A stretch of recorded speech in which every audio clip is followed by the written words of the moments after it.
Okay, Krish, appears that you're confused about this problem, and specifically you don't understand how we arrive at this equation. Let's see if we can help you. So think about it. When is the balloon going to rise? What's the case?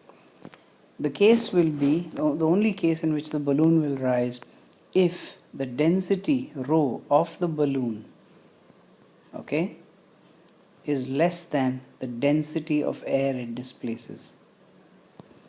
What does that mean? That means that the mass of the balloon totally, the total mass, which is the mass of the balloon plus the mass of helium contained in the balloon plus the payload which is carried by the balloon, right? Divided by the volume of the balloon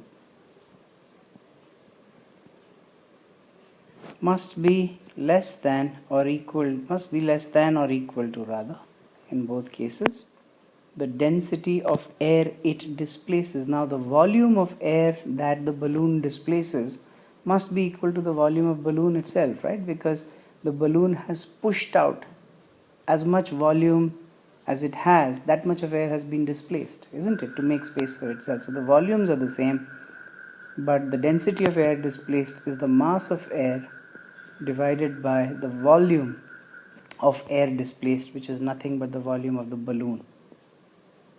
So this cancels out, and if you now simplify, you get P must be less than equal to mass of air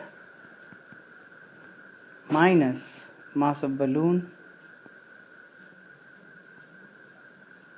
minus mass of helium. In the limiting case, the maximum possible, this less than equal to over here becomes an equal to, and in the limiting case we can write P equals the mass of air minus mass of the balloon